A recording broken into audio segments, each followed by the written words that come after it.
Fat Bald-Sicilian, FBS. I am very grateful for Fat Bald-Sicilian. I'll tell you why. FBS created more channels than Comcast. You know, and then it's not like you have no violence on your record until you're 30, and then one night you just decide to go out and kill a cop. It doesn't happen like that. I got shot also. See that right there? Oh my God.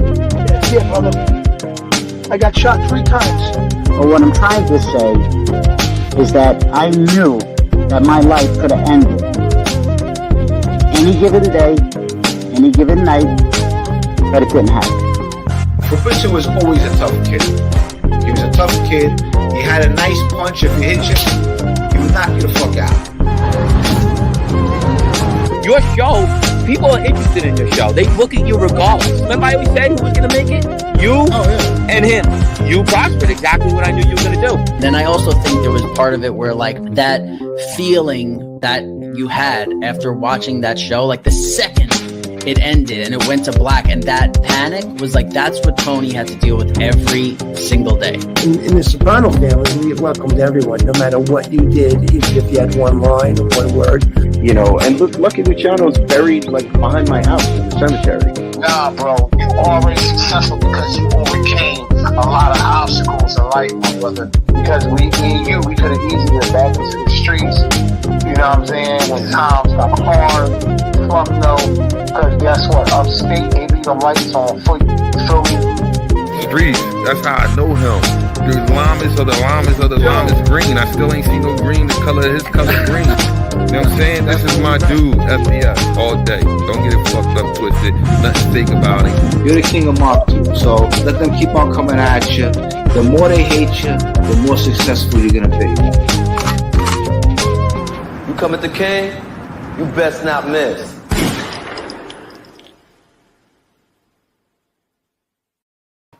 Yizzo, good morning, everybody.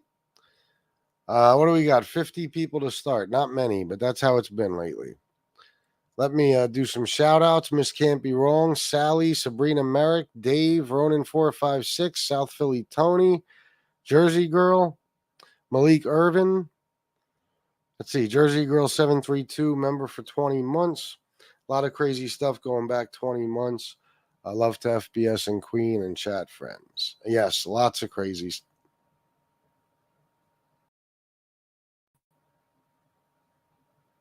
The fuck happened? I don't even know what I did. Lots of crazy stuff, Jersey Girl. Thank you for being a member for so long. Antonino.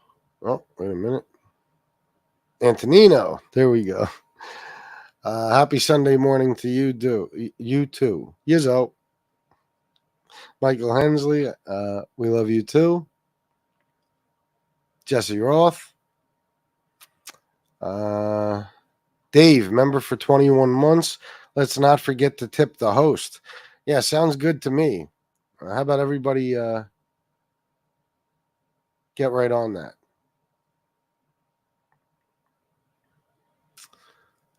Let's see. Jersey Girl 732, $4.99. Welcome, everyone. Please smash the like. Thank you. Thank you, Jersey Girl.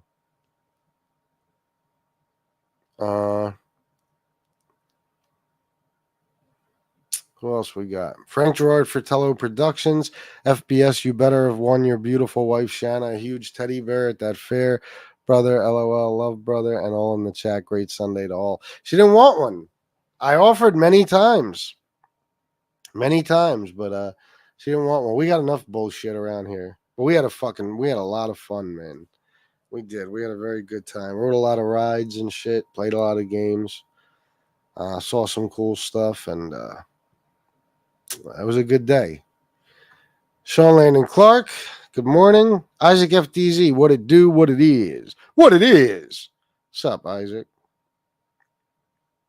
Uh-oh. I'm having mouse issues. Oh, no.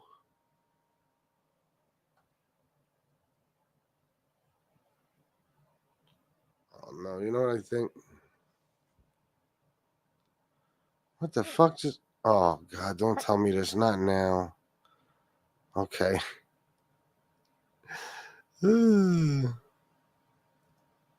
War, what's up, my friend?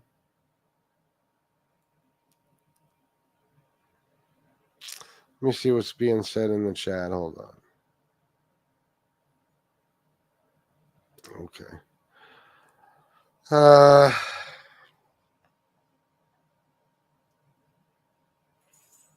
Isaac FDZ 199 sick intro, my dude. Thank you, bro. I love that beat. Shout out to Cam and Rashid. Thank you, War. Yeah, we were gonna swing by their house, well, Cam's house last night and check them out, but didn't. Let me see. Antonino gifted 10 Fat Bald Sicilian memberships. Oh shit. Let me see. Dave, $10 for don't forget to tip the host. Thank you, Dave. Dave, $10 for Shut up, fatty. Yeah, we were gonna stop by his crib last night, but we left kind of late and shit. We go to bed early now, you know what I mean? So Todd Father, wow, man. I haven't seen him in a while. Well, he was back in here for maybe a day or two, not that long ago, but before that, it was a very long time. It's a good man right there. Unknown Trader 1, I'm unfamiliar with him. Tony Silo, Jeff Tilley, Mustache Pete, DL, Anthony Rayo, that's Faxby, Winter Cartagena, and #9. Thank you very, very much, Antonino. It's very nice of you. It's $50 right there. I appreciate that more than you know. That's great.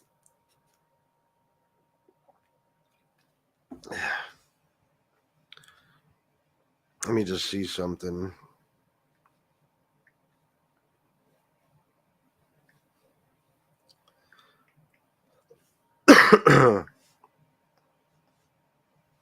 Bear with me, guys.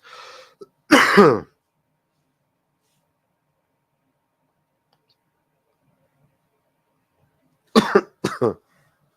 know what's up with me today. I feel like I'm getting sick. Not again. So Eddie said, what's up, everyone? I turned 42 today. Oh, shit. Well, happy birthday, Soretti.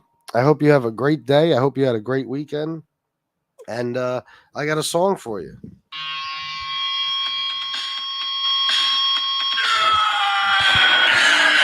It's your birthday today. It's your birthday today. No. Let's celebrate. We lose control and you cut the cake. The night is yours. Destiny awaits. So share toast with your closest mates. It's your birthday today. It's your birthday today. Grab your goodies. Open your gifts. Wish I could show you the video. Blow out your candles.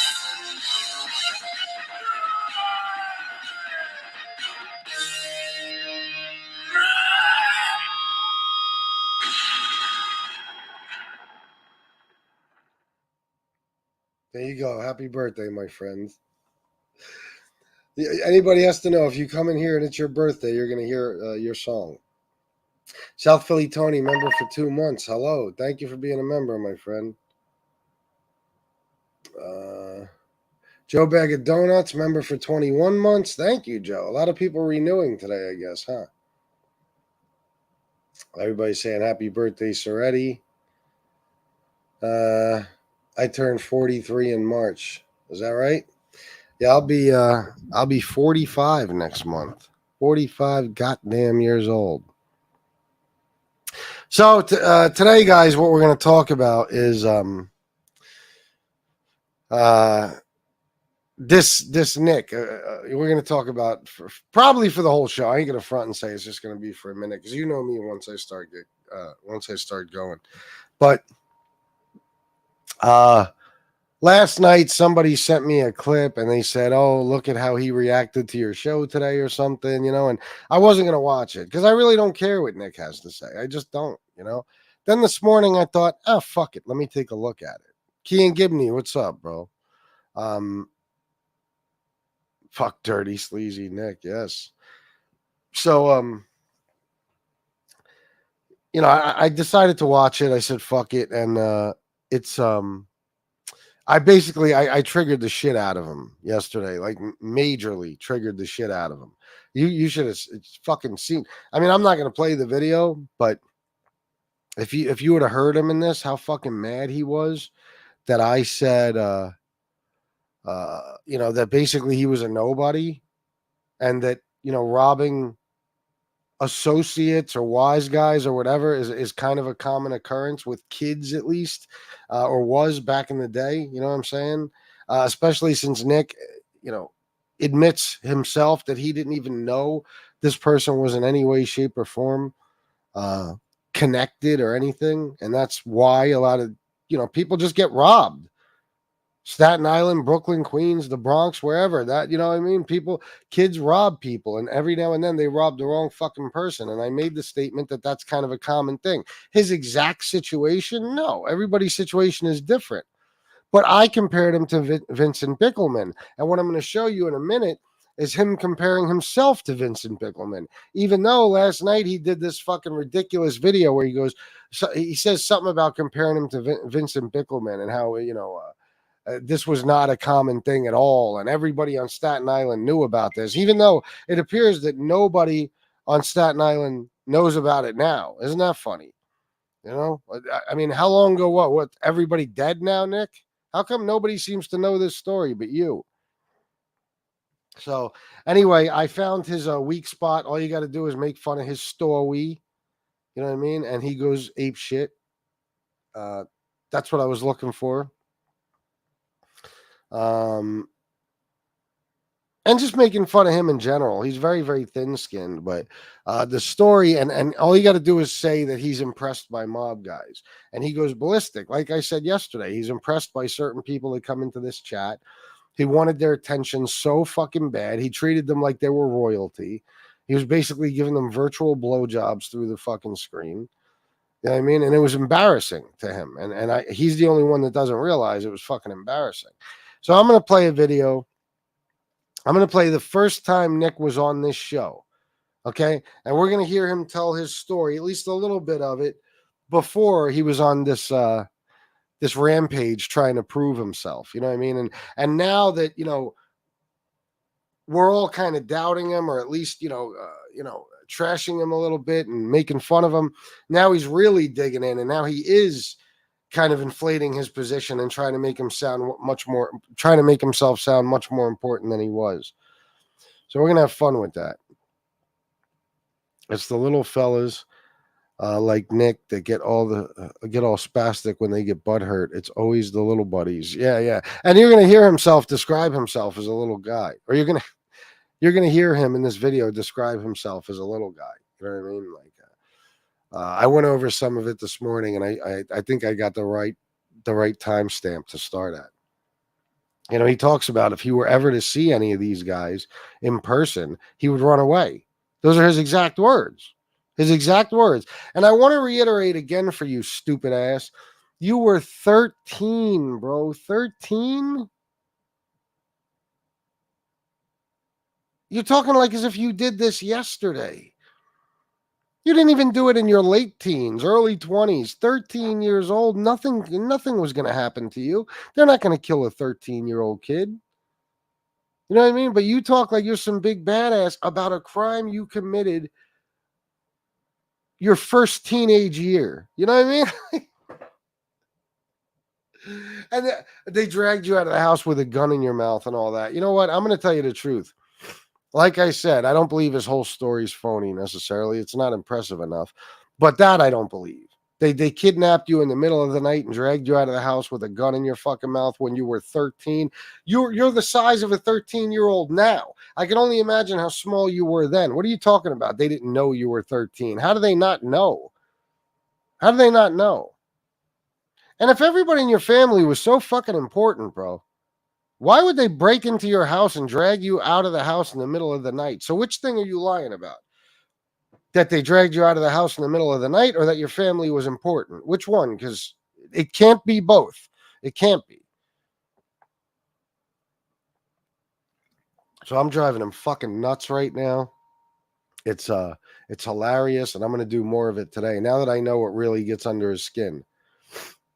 Isaac FDZ $4.99. Little Nick promotes your channel on YouTube, Facebook, TikTok. Of course, he's my biggest fan now. He took somebody else's spot as my biggest fan. Let me just see something. Edit. Okay.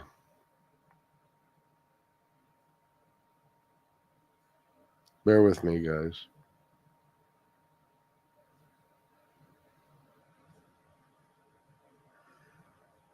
All right. Let me see. I'll get to the video in a second. Nick equals little man syndrome. Yeah, no shit. Nick Romano reminds me of Oompa Loompas for some reason. Oh, but that's that picture of him all short and stubby. Nick will always be trying to eat at the adult table. Sorry, little buddy. Go hit the steps at McDonald's and get your cookies, biatch. Woo Gambino, what up? What up? All right, let's do this. I'm gonna put this up now.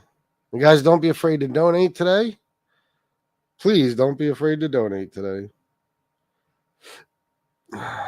There we go, guys. We're gonna listen, and I'm gonna do a critique of my own interview with Nick.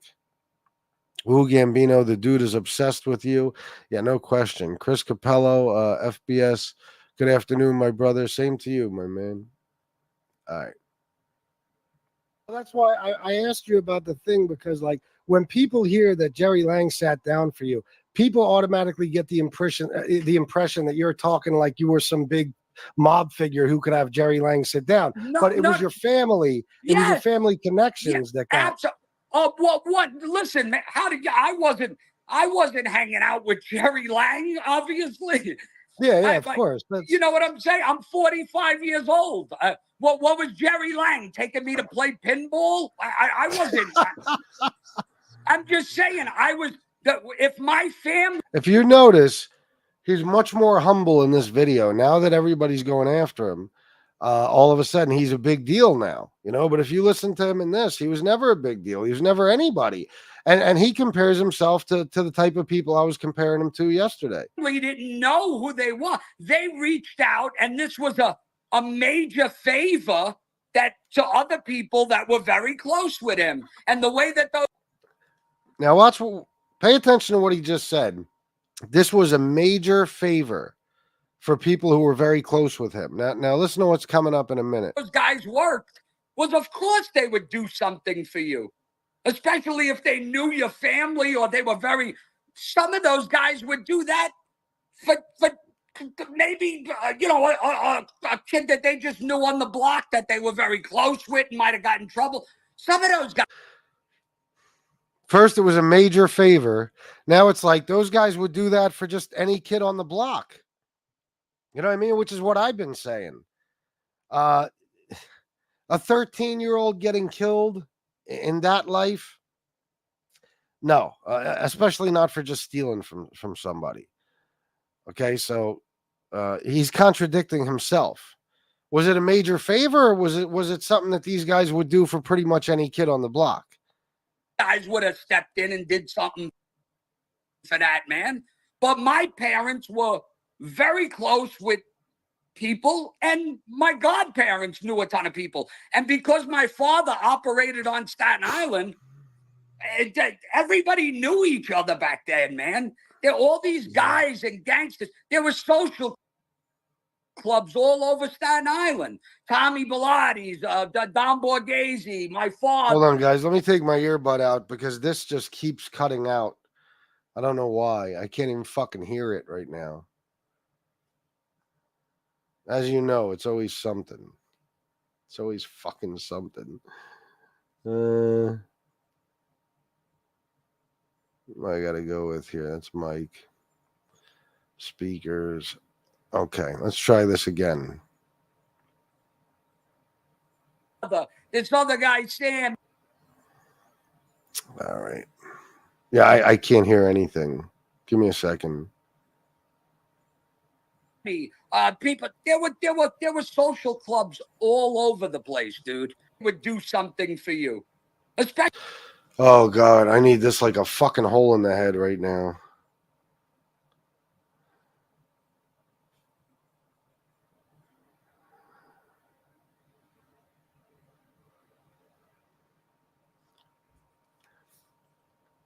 Yeah, I don't know, man. Jesus fucking Christ. Volume's up. Just bear with me, guys. I don't know what the fuck the Especially if they problem is. knew your family or they were I don't know if very, you guys can some hear of it. those guys would I do can't hear that. anything. For I can't hear anything he's saying. Guess I got to try this again. I asked you about the thing because, like, when people hear that, that's what it is. Hold on. Well, let me just try this again for a while. Jerry Lang sat down for you. People automatically get the impression that you're talking like you were some big mob figure who could have Jerry Lang sit down. No, but it was your family. It was your Yes. family connections that got. Sorry, guys. Vincent Bickelman. Oh, here we My go. parents were very close with people, and my godparents knew a ton of people. And because my father operated on Staten Island, everybody knew each other back then, man. There were all these guys and gangsters. There were social clubs all over Staten Island. Tommy Bilatti's, Don Borghese, my father, this other guy, Sammy. People. There were social clubs all over the place, dude. And if you didn't have any contacts or know anybody, no, you couldn't just do that. that part of it. That's another thing. You notice this shit about him? Well, listen, he's like Grandmaster Flash or some shit. Listen to this dude. Hold on. He does this shit over and over. Rewind it just a second. I noticed that about him a long time ago, but I never brought it up. I know you guys must have heard it too. Listen. Staten Island, everybody knew each other back then, man. There were all these guys and gangsters. There were social clubs all over Staten Island. Tommy Bilatti's, Don Borghese, my father, this other guy, Sammy. People. There were social clubs all over the place, dude. And if you didn't have any contacts or know anybody, no, you couldn't just do that. That part of it. Now he does it again. Listen. Yeah, they would have came in and shook you down immediately and had you pay for the game. So unless you knew people, right, you know, guys. you had to have somebody in your corner, and that's the way it worked. Well, that's I got to do this again now because I can't fucking hear anything. Let me disconnect this Bluetooth.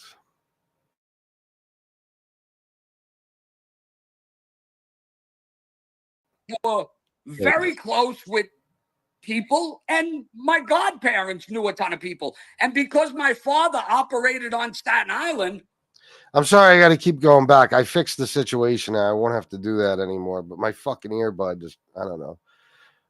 I don't know. Every fucking computer I get, there's some issue. I don't get it. Everybody knew each other back then, man. There were all these guys and gangsters. There were social clubs all over Staten Island. Tommy Bilatti's. Listen for the... Don Borghese, my father, this other guy, Sammy. People. There were social clubs all over the place, dude. And if you didn't have any contacts or know anybody, it's coming. no, you couldn't just do that. That part of it, yeah, they would have came in and shook you down immediately and had you pay for the game. So unless you knew people, you know, you had to have somebody in your corner, and that's the way it worked. Well, that's why I asked, because otherwise it sounds unbelievable. Some kid has Jerry Lang sitting down for him, but it's your family. And Chris, what I have to do, the best thing I could do for myself and for my channel is I got to remember that when I'm talking to people, I'm not talking to everybody that lived in Staten Island or Brooklyn, New York also. Exactly. This was so regular to a lot of guys. Oh. So you're basically saying what I said yesterday. This is so regular to a lot of guys. Again, yesterday, this is what I said. Okay? This was a common thing. And then last night, he does this fucking show where he's playing my video and he's like, it's a common thing? It's a common thing?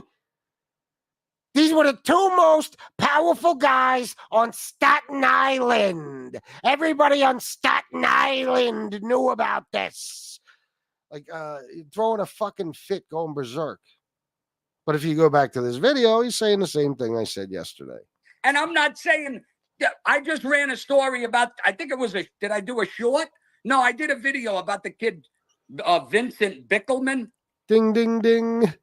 It's exactly who I compared him to yesterday. Listen. With the Bath Avenue crew.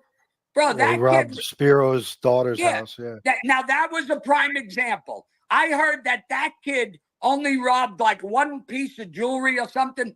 And I don't think it was one piece of jewelry. I think it was probably multiple pieces of jewelry, but the one we heard about is the necklace that said Jill on it. And they killed him. There's a necklace that said Jill on it, yeah. Vincent Bickelman was also, I want to say, 21 years old, I think. 22, something like that. He wasn't 13 fucking years old. If you were that age, you would have got killed too. Okay, the stuff I robbed was estimated at 80 grand. Now he'll do it again in a minute. You'll hear two back to back. Jesus. In 92.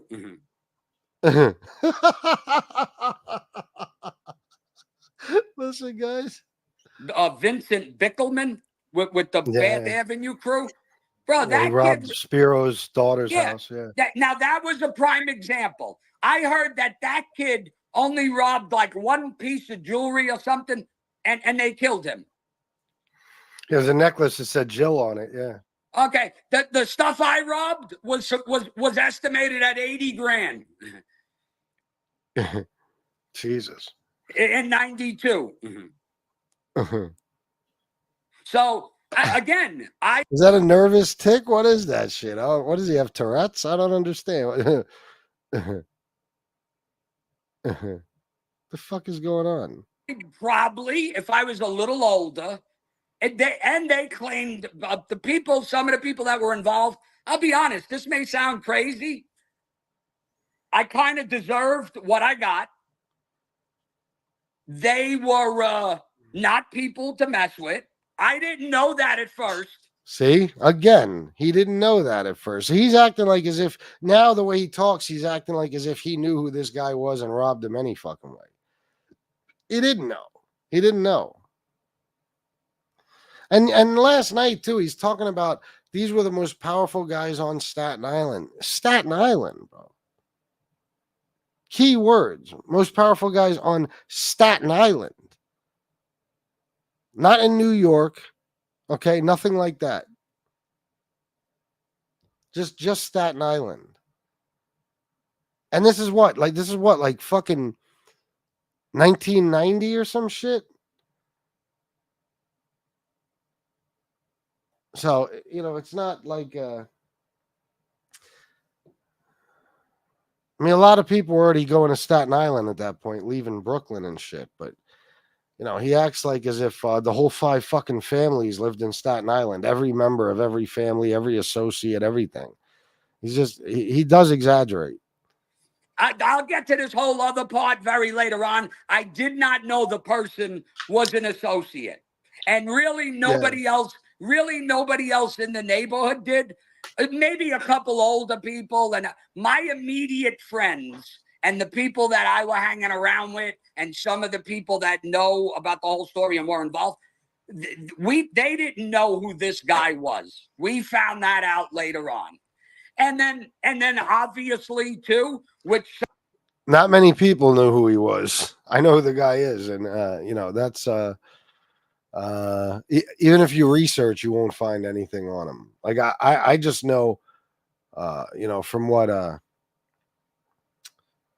I can't remember if I heard of him in the past or just what Nick told me.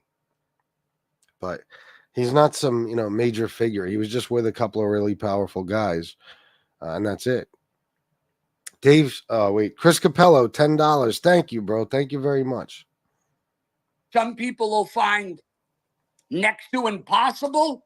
After this was straightened out and everything was handled, I walked up and down that block for the next 7 or 8 years like this never happened until I moved to Florida, because those were the instructions that I was also given. They said nobody will ever lay another hand on you. How is that instructions? See, this seems like a Freudian slip to me. How is that instructions? Nobody will ever lay a hand on you. I wonder if the instructions were that eventually he was going to have to leave fucking Staten Island and stay away from there for good, because he has no fucking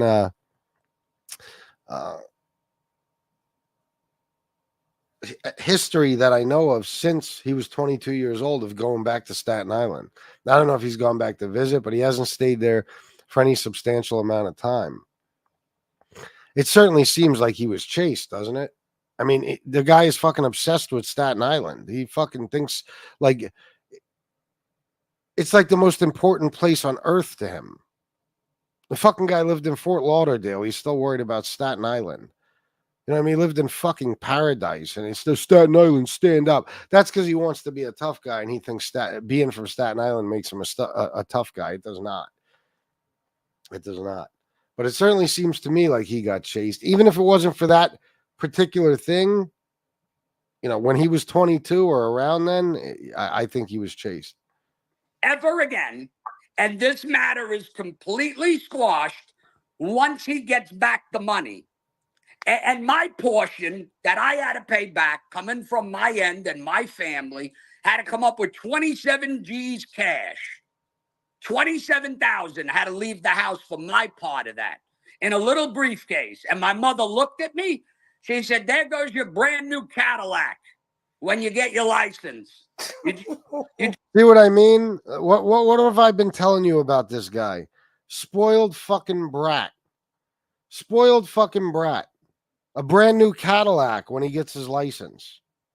How many of you guys got a brand new Cadillac when you got your license? And look, his parents paid his way out of trouble. Which they're probably still doing. Well, at least his mother is probably still doing to this day.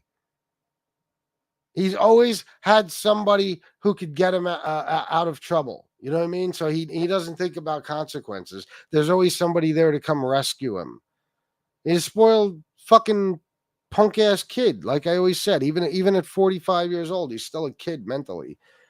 All right. And this is what he's used to. He's used to his whole life getting away with murder because, his parents or somebody was looking out for him and helped him out. That money had to come out of their pockets, not his $27,000. Where's he going to get that? Where's he going to get that? So, even back then, you were costing your parents money. You were causing fucking trouble they had to constantly get you out of.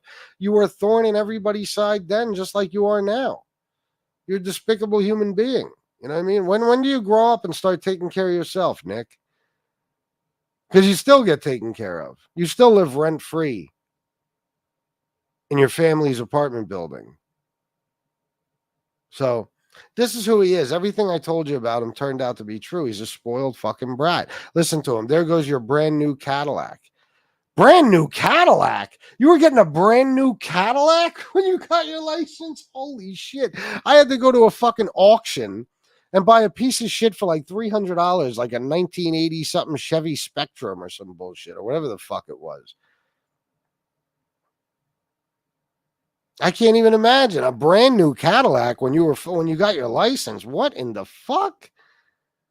But this is how he lived his life. A spoiled fucking brat who always has somebody there to save him after he fucks up and gets in trouble again, Let me see. Let me just catch up on some comments. Yeah, of course, Bobby. That's what I'm saying. And this idiot's like, I think he stole one item just because the piece of jewelry we always hear about is the Jill necklace. You know what I mean? That's the piece of jewelry we always hear about. So, you got to remember, I told you guys this in the beginning. If you listen to him, go back and listen to this interview. I was asking all these questions on purpose. Trust me. Because I had a feeling I'd have to go back and do this someday. Anything he talks about is something he heard most likely the same way a lot of us heard it on documentaries, shit like that, in books. Every single thing that motherfucker said about Chris Pacello was common knowledge that we all already know about the tractor trailer full of pot, about the fucking the Staten Island Mall bank robbery, about the Shemtov murder. This is all stuff that we all know. He doesn't have any inside knowledge. He knew New Springville boys. How? You don't know anything. You know what I mean? You don't know anything. So, and just like the Vincent Bickelman thing, he knows what most of us heard on Inside the American Mob Endgame. You know what I mean? So it's Bickelman, Kian, with a B. Liar's chocolate.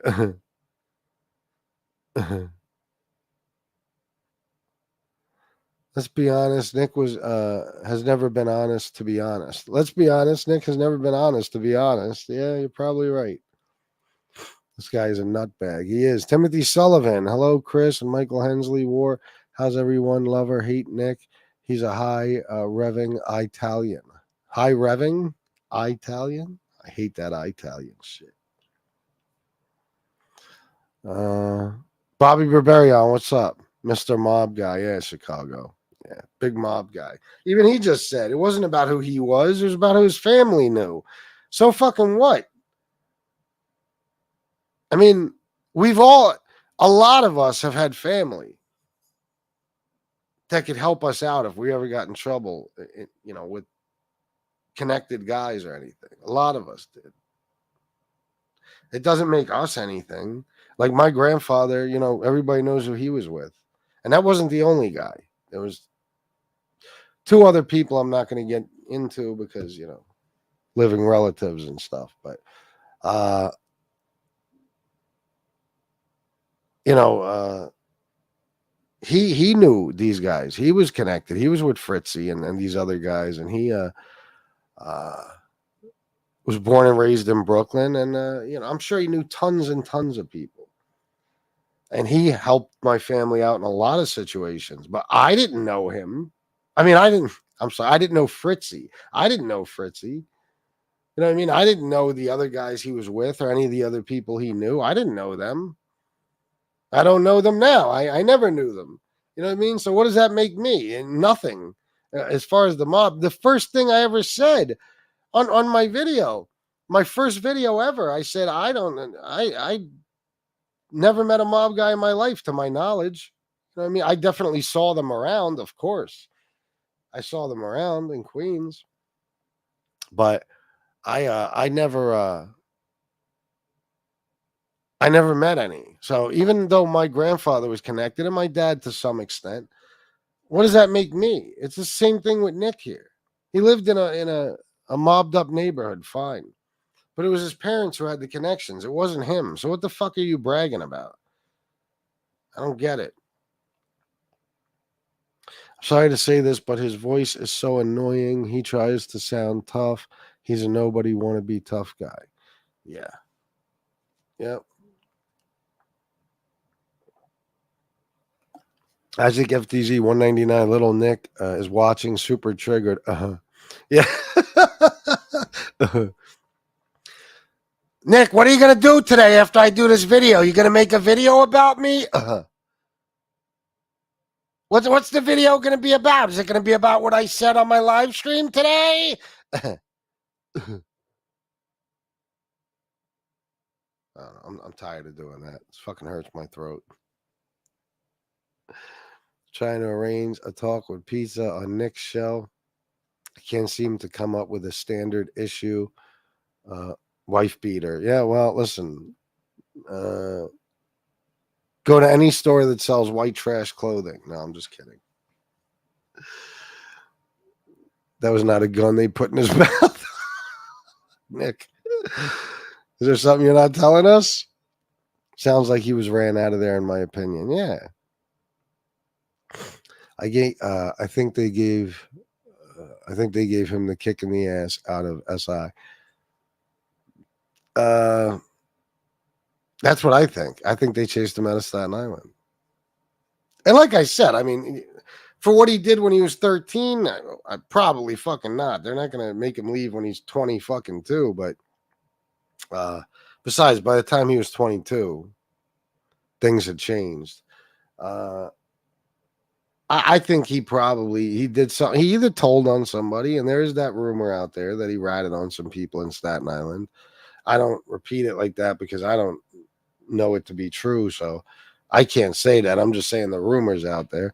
And there's also, he's a big mouth fucking jerk off who acts like a tough guy because there's always somebody to swoop in and rescue him when he's about to get his fucking ass handed to him. You know, so I wouldn't doubt if he made another monumental mistake. And the instructions on that were you are to leave Staten Island and never show your fucking face here again. You know? Maybe he was big mouth back then too, and he was told to shut the fuck up. Yeah, exactly. They kidnapped him and put him in the free candy van. The free candy van. I never heard it called that. Nick is still living in the past and probably tells everyone he meets this story. Oh my God. Yeah, you're still talking about a story from when you were 13 fucking years old, bro. 13 years old? And let's just, let me make this clear. I know his whole story from beginning to end. He was friends with a kid whose father had some jewelry and money in the house and shit. Okay. And he robbed the house twice. 2 or 3 times. I think it was twice. And the father wound up finding out because he, I guess, learned from his son or whatever that Nick was over at the house a lot or something along those lines. You know, he found out that Nick was over at the house a lot because he was friends with his son. You know what I mean? So that's how the guy found out who robbed him. So even that was, that's how stupid this motherfucker is. You rob a house that you're always at. That's not, going to be obvious or anything. That's what happened. I mean, he's not some fucking 13-year-old cat burglar. You know what I mean? Creeping through people's homes and shit. No, he found an opportunity and he took it. Big fucking deal. It's like he had balls of steel and he robbed some fucking associate of an associate of an associate. No. He fucking he had no idea. He just knew there was the guy had a lot of money and jewelry in the fucking house. Nick is kind of lucky. He gets to shop for clothes and shoes in the junior section. Yeah, man, his shit must be cheap. Like real fucking cheap. His clothes. Of course, he don't buy many, but I got a used 81 Chevy Citation. Yeah, man. I mean, and I didn't get shit. I paid for my own piece of shit car. You know what I mean? A fucking new Cadillac. Like, Nick, you are such a bitch, bro. Like, you act like you're this street kid. Meanwhile, you had everything you want handed to you. But you were such a fuck up that you still had to steal to try to impress your fucking girlfriend. You know what I mean? Ridiculous. Nick, your whole day is going to suck today.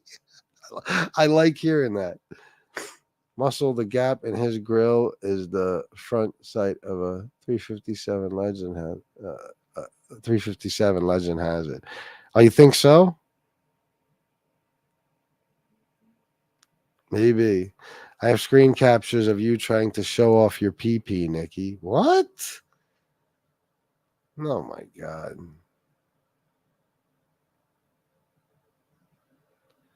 What the fuck?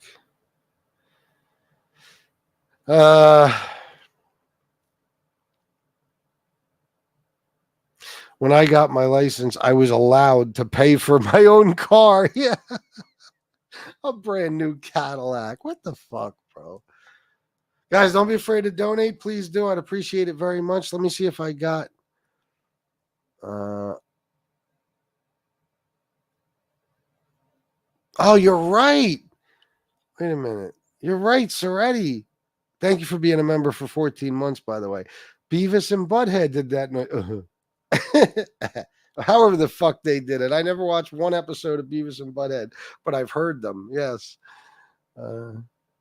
It's something similar. Let me get back to my comments, and then I'll get on with the video, guys.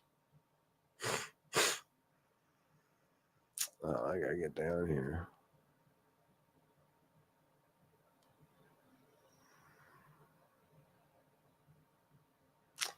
I like Nick. He reminds me of this New York kid named Larry, but Larry talks faster. Oh. No, I doubt he robbed some big gangster. No, he robbed a guy who was with a couple of big gangsters. You know what I mean? And according to his story, the stuff that he stole belonged to those guys. You know, but listen, man, the more I listen to this guy and the more I start to see his story change, the more I am starting to doubt it a little bit, honestly, man. Again, though, I just don't understand why he'd lie about such an unimpressive story. Sounds like he could be named Nicky Pizza. You ain't kidding, Alex. I was connected. My mom worked as a waitress at a mob-owned restaurant. True story. Oh yeah, then bro, you were basically a made guy. He's definitely doing a video about you today. He's triggered, high-pitched Nick. Yeah, but you guys don't have to send me any of that shit. And if I decide I need some content or something, I'll go look at it. But I don't. Anytime anybody sends me something, unless it's right before the show, I don't watch it anyway because there might be something that pisses me off. It'll fuck my night up. You know what I mean? Nicky, you mad, bro? You're getting abused bad all day today. Yeah. I was connected. My mom worked at Kmart. And I got all the Rustler jeans and track shoes I can handle. Damn, it feels good to be connected. Oh, shit. You learn as a young kid not to talk about certain things. Real ones don't brag about who they know in that life. I'll be 55 in a few days. I have stories for days, but don't brag about shit. No, I understand. Yeah, I hear you. And make sure you come back on your birthday so I can play a song for you. Jersey Girl. Oh, there's no song Happy Birthday Jersey Girl, though. What will I do? I don't know. Thank you, War. Frank Gerard Fratello Productions. I had a 1977 Dodge Dynasty. It broke down during my driving test in 1985, and I failed my test. Unreal, LOL. That sucks. Arizona Nicky is in witness protection working as a clown that works stag parties blowing up condoms with his ass like balloons. Holy shit, that's specific. God damn, that's very detailed. Had to buy all my cars. First one at 17, $900, a little K car.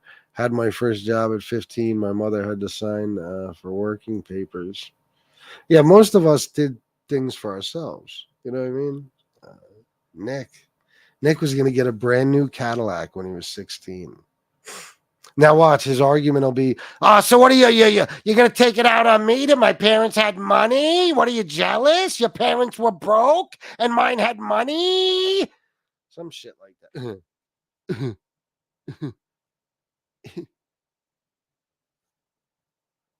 Hey, Chicago Muscle, can you please send me those pics of Nick's pecker? Oh, my God. Well, Tony Pizza, you would want them. Nick is like pizza. He will never tell a story. He just says he has one to tell, but just wants to make money. Yeah. That's true. Yeah. And he mentioned my name, too. So I guess I'm with the Philadelphia mob family now. Let's see. From the Bruno family. All right, let's play this. Just pissed that out the fucking window, she told me. That's what she told me. That's what my mother said. So that was a lot of money back then. Other people had to be involved and pay too. There were sit-downs that was ran by somebody high up, at somebody's house. There was sit downs that was ran by They were an associate, and they ran the meetings to kind of determine what was going to happen here, who was going to pay what, who was involved. They sat down and treated it like it was a regular case. It was investigated by them like it was a case. They wanted to know what happened, who was involved, who sold what, who got how much money, and then who was going to pay what back. Because the guy said it right in the meeting. These were his exact words. He said, you had a better shot of stealing from John Gotti. No, he didn't. No, he didn't. He didn't say that. That's not what he didn't say that. There's no question. The boss of the Gambino family at the time, John Gotti, of all people, you would have had a how when the people you robbed from were under John Gotti. That's a stupid. See, that's some Tony Pizza, Danny Trio type of horse shit he just tossed in there. Bullshit. But again, I want to point out, Nick, that it's always your parents. You know what I mean? It's always your parents had to, contact somebody who contacted somebody else who could get someone to sit down for you. Your parents. He said, you guys were just. Your parents paid back the fucking money you stole. Don't you feel bad about yourself, bro? Don't you feel like shit? I hope so. Better off robbing Gotti's house. He said it was the same fucking thing. What you? No, it wasn't. Did. He stole from a guy who was at most an associate. Forget who the guys were that he was with. The guy he stole from was at most an associate. I don't care who he was connected to. John Gotti was the boss of the Gambino family at the fucking time. You can't even compare the two. It's so stupid. You might as well have stolen from John Gotti's house. Yeah, right. Let me tell you something. If you stole from John Gotti's house, even at 13, you probably would have been killed. It's not good. No, not good at all. Very, very bad. Well, let me ask you something else, too. Who were you close with or who are you friends with in the new Springville boys? Wait. Now, listen closely to this. Alex Vela. Your comments right on the screen. Yeah, no, connected. It makes you a captain. Yeah, you weren't just connected.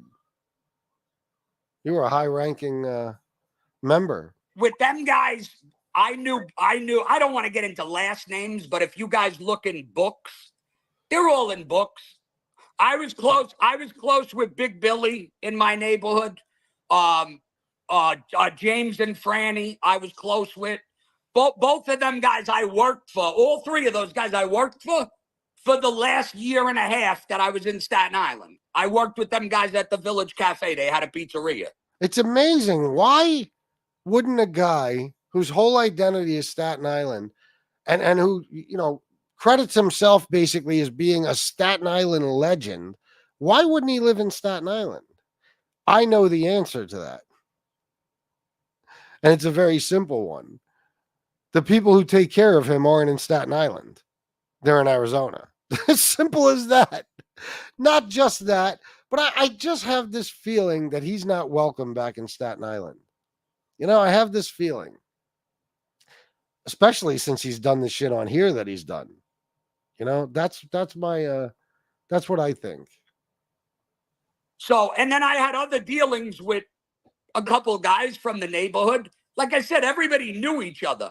I didn't hang out with them guys every day because they were like, some of them guys were like 9 or 10 years older than me. Some of them a little bit older than me. But if I ever needed something, I had access to all them guys. They knew me running around. I was already fucking borrowing money, gambling. I was, in other words, did I hang out? In other words, he was a fuck up. With them every day? Absolutely not. I'll be the first to tell you that. Did I see guys coming in and out of the pizzeria that I was familiar with from the neighborhood? Or, hey, what's up, Nick? Hey, what's up? I was hanging out in my neighborhood from when I was like 9 years old. I was all Exactly. He saw guys. He saw guys coming in and out of the pizzeria and shit. That's what it really boils down to. He saw guys. All over the place. But we'd go hang out at the mall, the movie theater, and all these groups of guys were always around, man. They were just a little bit of the older guys. And if they got into fights with people, we got into fights with like the younger guys of those guys and shit like that. So, there was tons of different spots and groups of kids all over Staten Island. Oh, that's something we didn't know. Oh my God, really?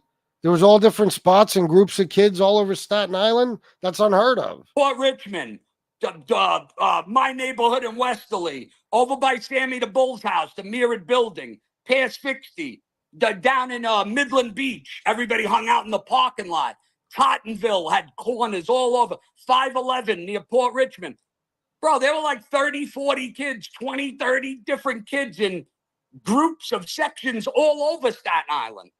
So, as far as like hanging out with them every day, I'll say it again. I repeated it. No, but did I work with Billy? And I worked, like I said, man, I worked with them for the last year and a half before I left. And those are all great guys, straight, legitimate arrow. He worked with them for the last year and a half before he left. Interesting. So why'd you leave again? Because, I don't know, did you get jammed up maybe and you had to tell on these guys, or did you fuck something up as usual and they chased you out of there? What's the real truth, Nick? I'm curious. Guys that are, doing great for themselves now and all of that. So, these are stories that go back 20, 30 years, some of the stuff. So, even me coming on here, I'm like, bro, a lot of these guys, or when they're in books or there's been stories told, they didn't cover a lot of stuff on them, but a lot of these guys, bro, these were some of the toughest kids on Staten Island, trust me. And a lot of other guys, too. You didn't have to have a button. You didn't have to be made. Somebody would break your jaw and worry about your button later. We'll fix that later. Yeah.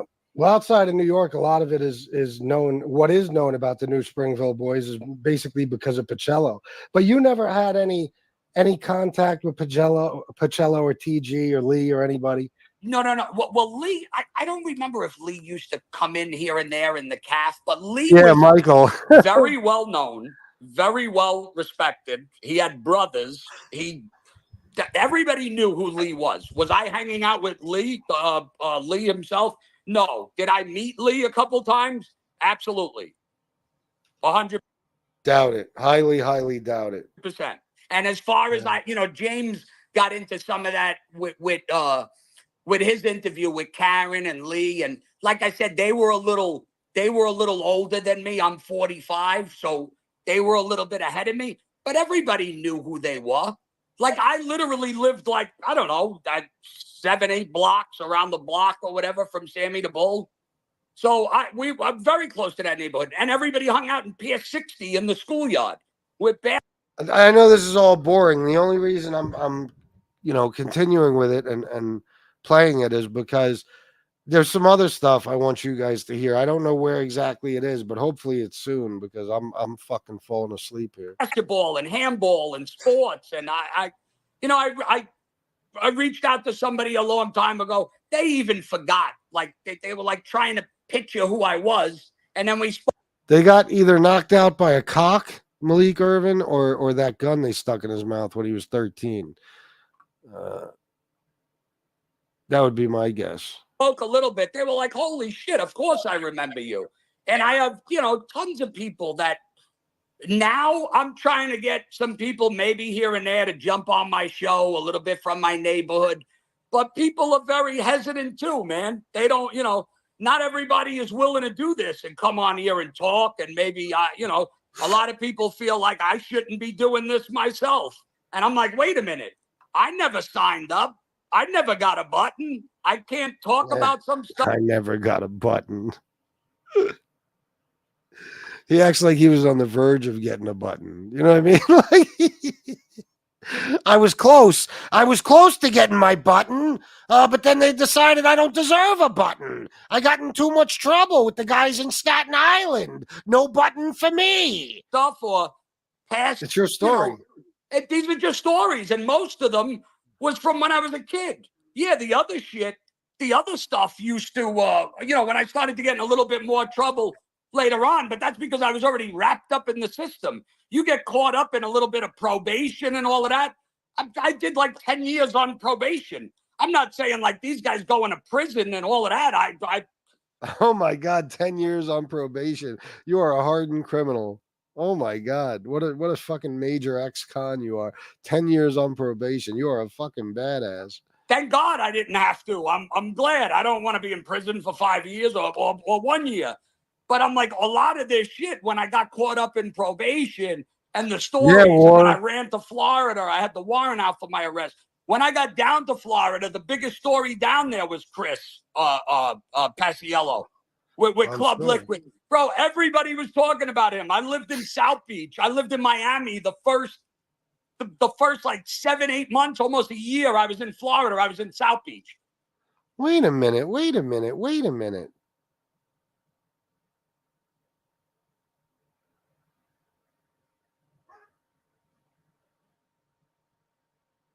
Holy shit, he is a fucking liar.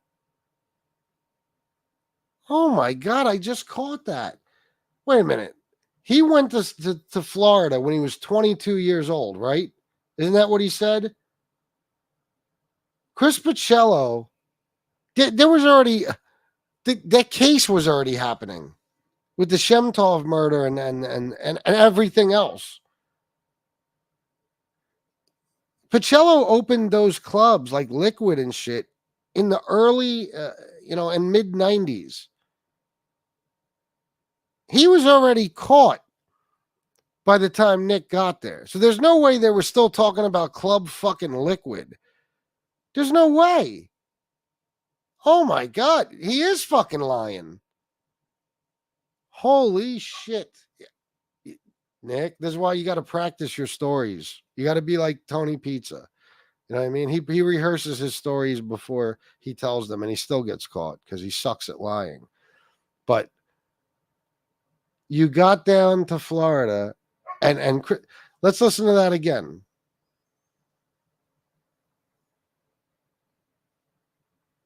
It's your story.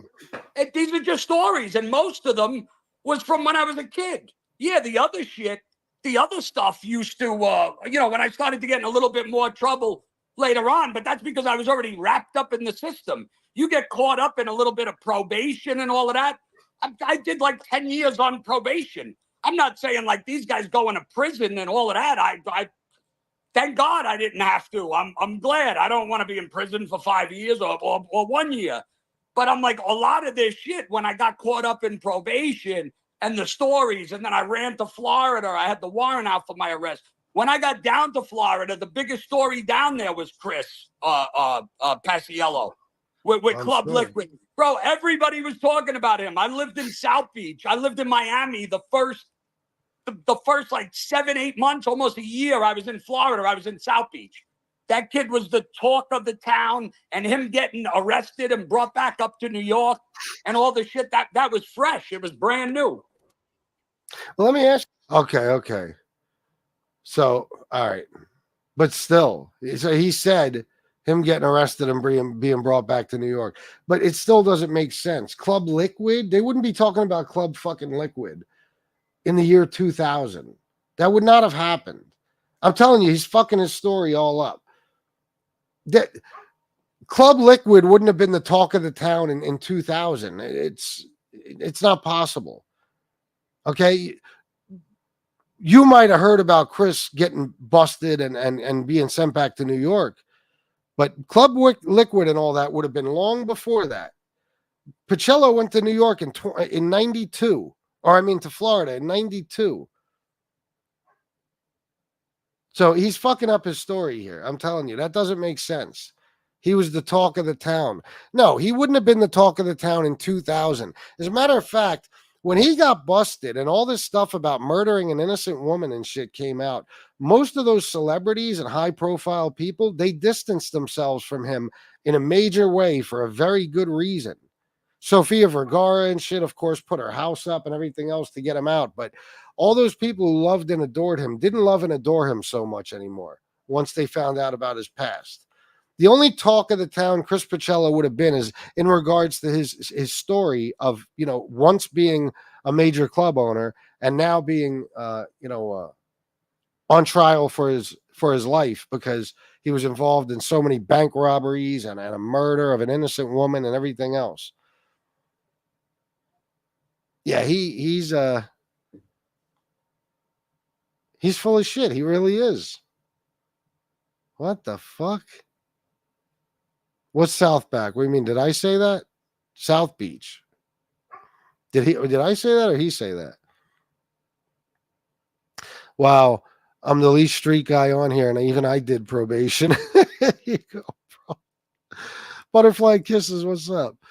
Gotcha. Yeah, I might have put that up already. He was gone already. Pacello was gone, yeah. Club Liquid was reopened by another person. It wasn't open long. This was the late 90s. Yeah. He fucked that all up. See, this is what happens when you lie, Nick. This is what happens. You got to be careful. If you don't have your story straight, don't bother telling it. Yes, Nick, I suggest you get a notepad, prepare your stories, and refer back to your notepad when you can't remember your BS lies. Yeah.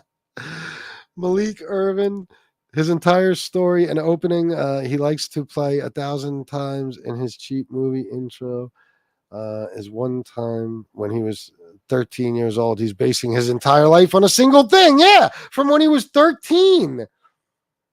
Jewelry was stolen. All this crazy shit. Money had to be paid back. Whatever it says on that stupid fucking intro. Like, God almighty. And yeah, bro, that type of shit was common. It was common. You think you're the only fucking person who ever robbed an associate without knowing he was an associate? Fucking people robbed associates knowing they were associates, or even more important, much more higher ranking people, made guys, everything else.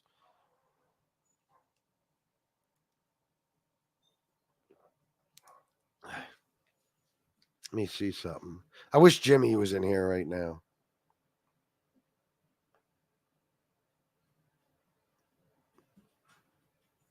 Oh, fuck. Where was I? Oh, shit. I fucked up.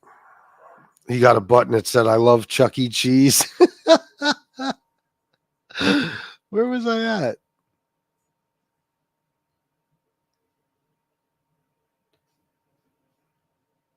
Somehow I went backwards.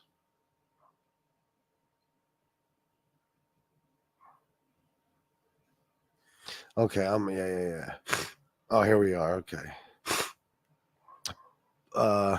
Busted, liar, pants on fire. FBS always catches them. Yizzo. Yes. Yeah, all you got to do is listen back to this shit, see? It's just like a movie, you know what I mean? You ever watch a movie like The Sixth Sense or something and you didn't really catch everything till you watch it back and you're like, oh, look at that. Well, you got to listen back to this douchebag. His story changes while he's telling it. You know what I mean? While he's telling it, his story changes. Chris Pacello was the talk of the town. Everybody was talking about Club Liquid. Club Liquid, bro, wrong time period, my friend. If you went there in 2000 and they're also talking about, you're telling me they're talking about Club Liquid and they're talking about Chris Pacello being busted and sent back to New York. No, bro, this is what I told you. Everything he knows about Chris Pacello is he learned the same way we learned it. And he's melding, two different time periods into one fucking story. Because he's just repeating shit that he heard. The shit that he has no firsthand knowledge of. Definitely effing up the story. Nick's younger than me. I was 17 in 92. Oh, yeah. Yeah, he was, what would he have been? 14?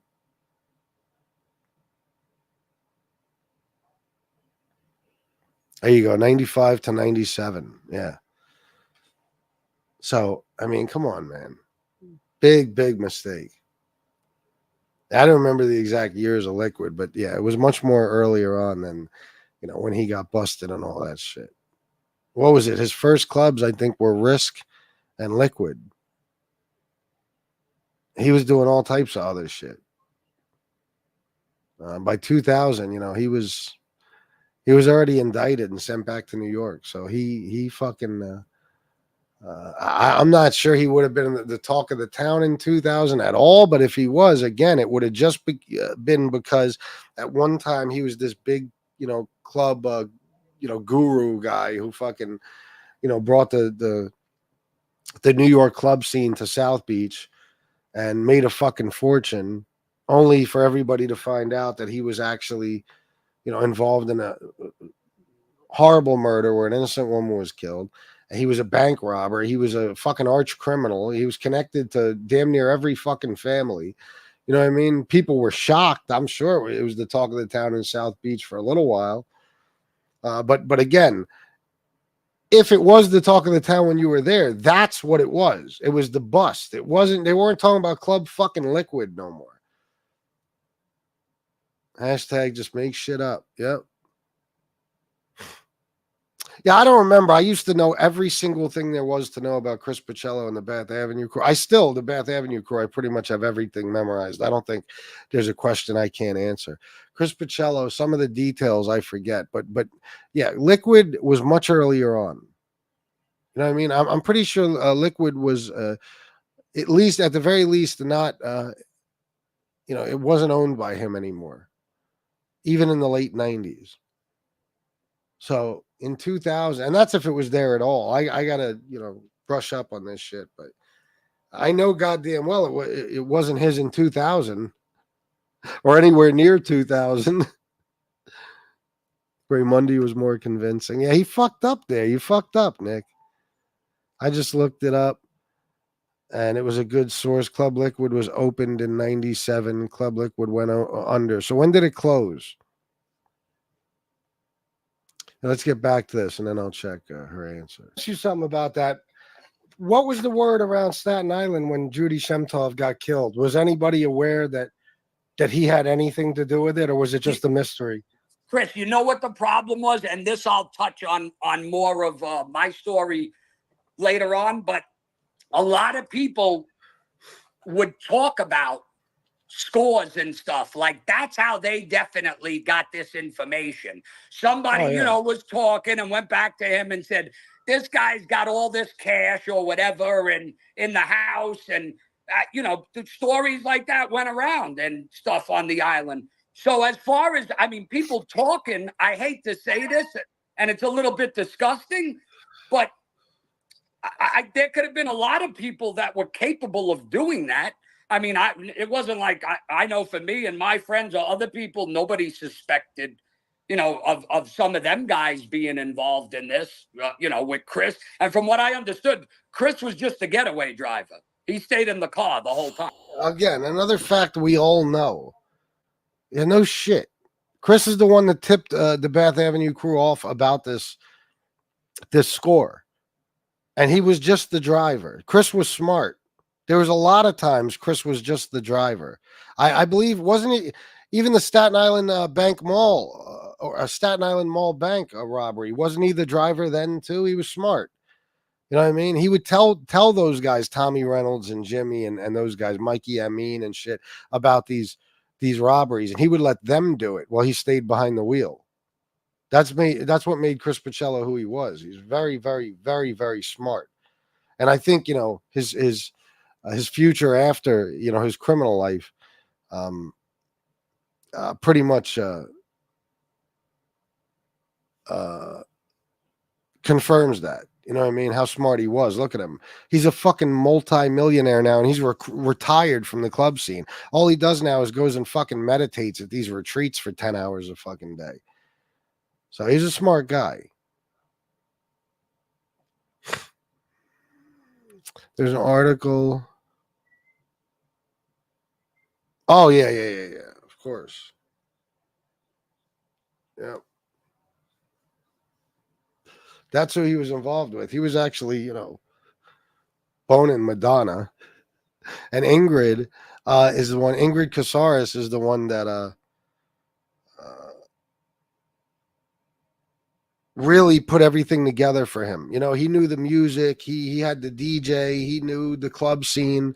But Ingrid was his key to all these rich and famous people and these celebrities and everything. And they needed each other. He had the money and stuff, and she had the expertise. So that's how he blew up the way he did, with her help. And of course, Madonna's. And then it was just one celebrity after a fucking another.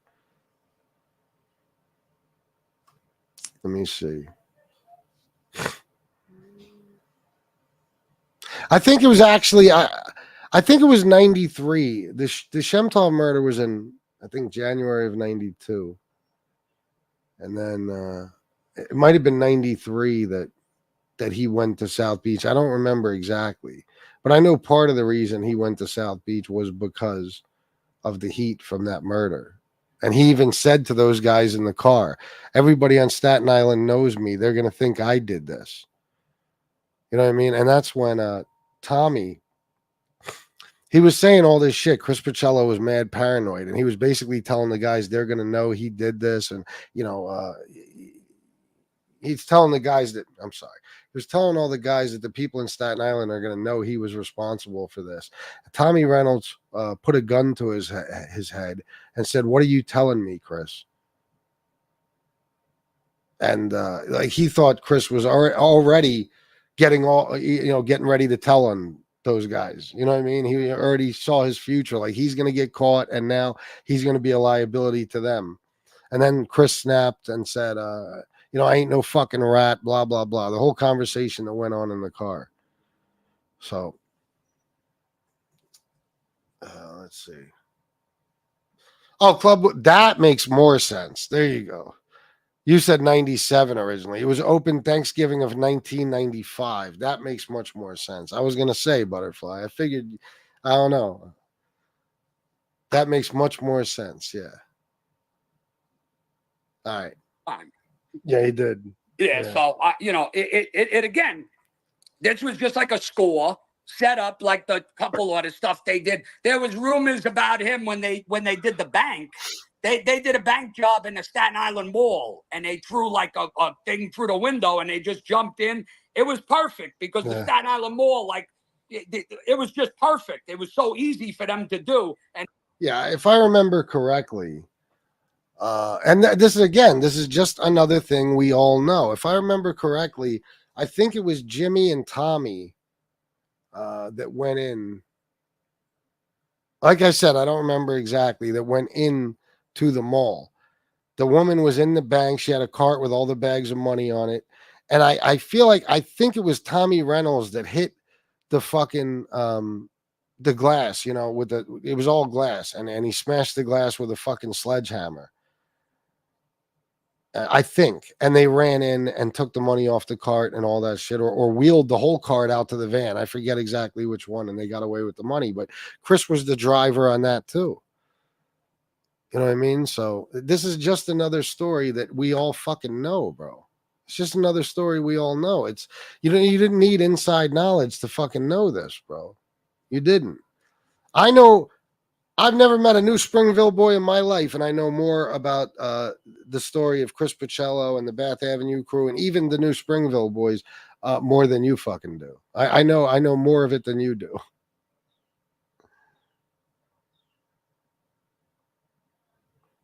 I know the story better. And there was a lot of word around that, and whatever with the pot, when people they had that truckload of weed and everything. Yeah.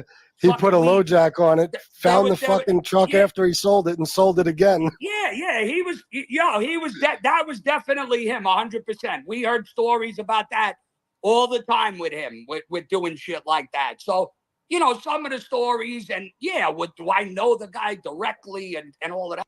Again, I don't believe he knew anything at the time. You know what I'm saying? I don't believe he knew anything at the time. I believe that he found this shit out much later on in life. You know, after Pacello got busted and all that. That's when he found out. Same time, a lot of other people found out. No, but we didn't. When that murder happened, as far as your question, no, we didn't suspect him. But like, you know, if there were scores or robberies, or you might see a couple of guys walking into a place, would tell you know, somebody they got to pay some money or to even be in this neighborhood and stuff. Oh my God. Oh my God. Nick Romano just schooled us on extortion. Holy fuck. Nick, thank you. Oh my God. We would have never known. You're telling me that people would walk into a store, mob guys, and say, you got to pay us X amount of dollars a week, or we're going to do this or that. That's fucking astonishing. Holy shit, guys. We just learned something new about the mafia that only, you know, an associate such as Nick Romano would know. A big mob guy like Nick. Thank you, Nick. I take back everything I said. You just taught me something new about the mafia that none of us could have ever known. Guys, everything he says is just common fucking knowledge. It's just common knowledge. That's all it is. Guys were doing that too, man, street guys and stuff. And if they had to go to a TG or somebody else, I don't want to get into names. If they had to go to somebody else, they'd say these guys, you know, they'd have them sit down or say these guys are. He says TG and then says, I don't want to get into names. Gee, I wonder, it's a good thing you cut it off at TG. We would have never known who you were talking about, you know, or we didn't. We had no idea you were talking about since you didn't give the last name too. You know what I mean? It's a good thing you cut, because there's a lot of guys out there named TG. You know what I'm saying? Thank God you stopped at that. You didn't do anything crazy and say the last name, something that could be identifying. You know what I mean? No. Are okay. And that's it. Donations, guys, please. I'd appreciate it very, very much. My Cash App should be blowing up right now. So should my Venmo, my PayPal. Not to mention the super chats, the super stickers. I should have money coming out my ass right now. Let's get on that. Thank you.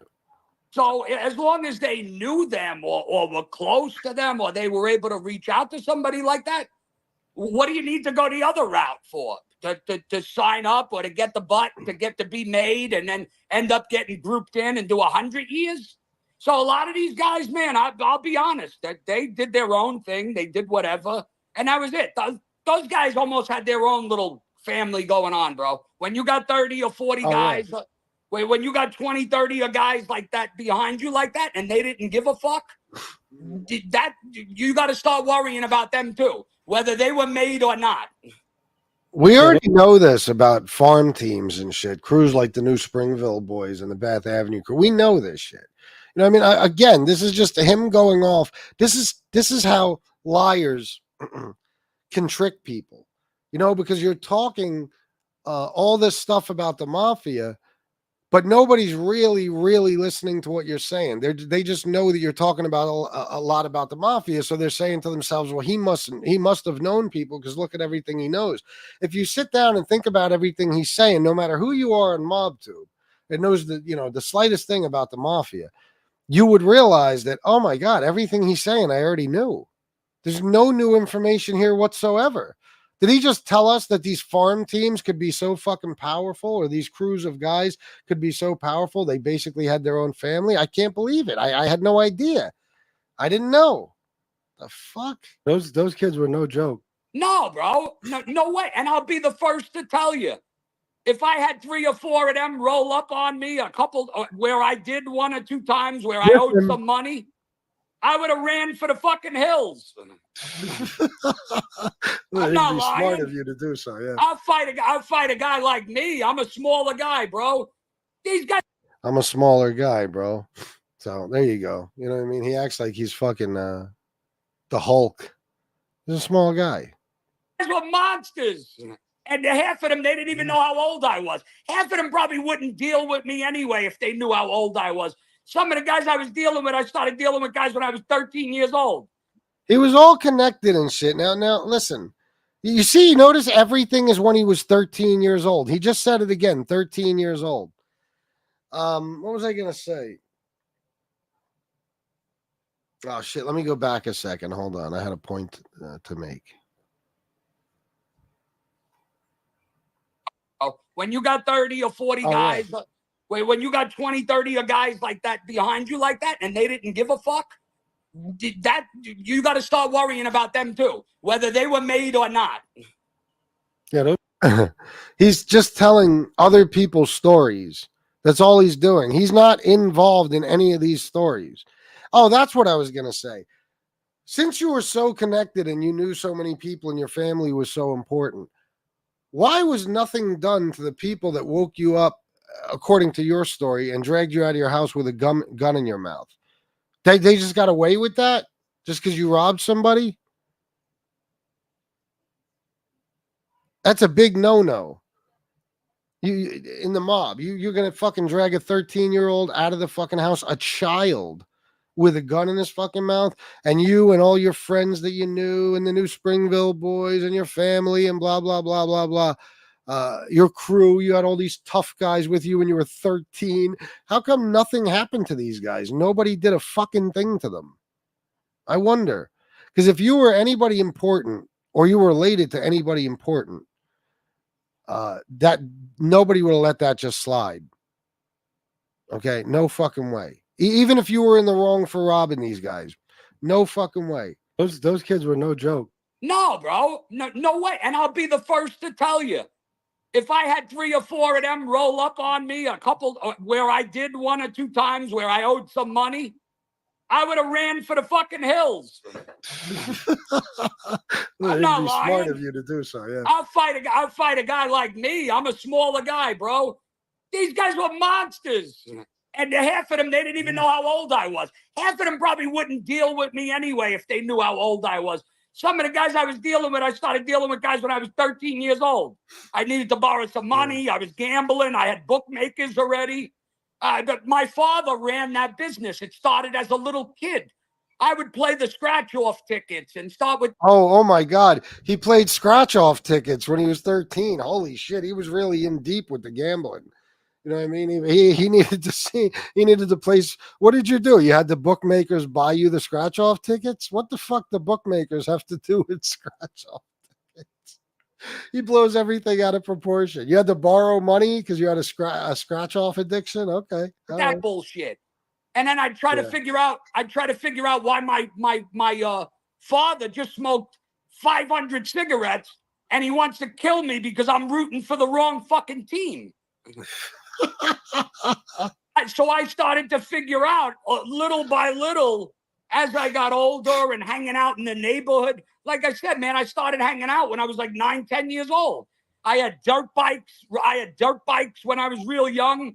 Holy shit, he had dirt bikes. The spoiled little rich kid had dirt bikes. I can't believe it. Riding up and down the street, terrorizing the fucking neighborhood. Oh my God, he rode dirt bikes up and down the street, guys. And by his definition, I guess that's terrorizing the neighborhood. I did all of that shit. Damn, you did all that? You played scratch offs and you rode a dirt bike up and down the street? God damn. That's fucking amazing. Look at your pointy ass ears.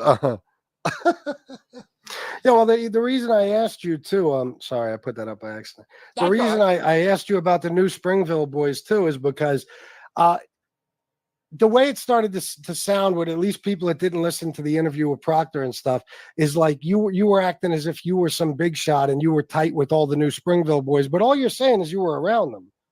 Bro, I was around them, and let me explain. He was around them. Just like everybody else in that area was around them. You know what I mean? By that definition, I was around John Gotti when I was a kid. I was around his son. I was around Joe Massino. I was around a lot of people. Just by living there, I was around them.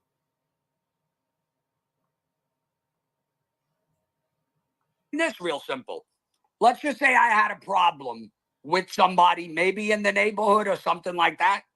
I had easy access to, if I had a problem and I had something I couldn't handle, I'd go to one of these guys in a minute. And they always looked out. Or if I wasn't in trouble with any of them, those guys looked out for me. Same way with a bunch of the guys in Port Richmond and the Port Richmond guys down there.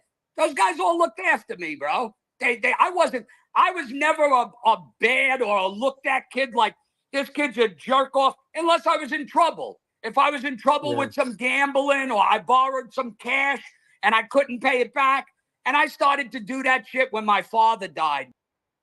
All right, that's enough of that. I don't want to make this show go on forever. But see what I'm saying? By his own admission, look at the badass shit he was involved in. He rode dirt bikes. He played scratch-off tickets. And anything he calls involvement with these guys is him fucking up. He's either borrowing money, he's gambling. You know what I mean? He stole from the wrong person and his parents had to bail him out. You know, he's a clown. He's a clown. And he didn't know anybody. He just didn't know anybody. So I think I made my point. I had my ass saved by a family member when a half-ass wise guy wanted to kill my friends and I, but that don't make me anyone, especially because they're all dead now. Yeah, see what I'm saying? Like, Mustache Pete knows. You know, he's from an Italian neighborhood too. He was around those guys. You know, it's just because your family knows some people or there's somebody in the neighborhood that will look out for kids who might be in trouble with another guy or something. You know, it doesn't mean that you yourself are a mob guy. You know what I'm saying? It just doesn't.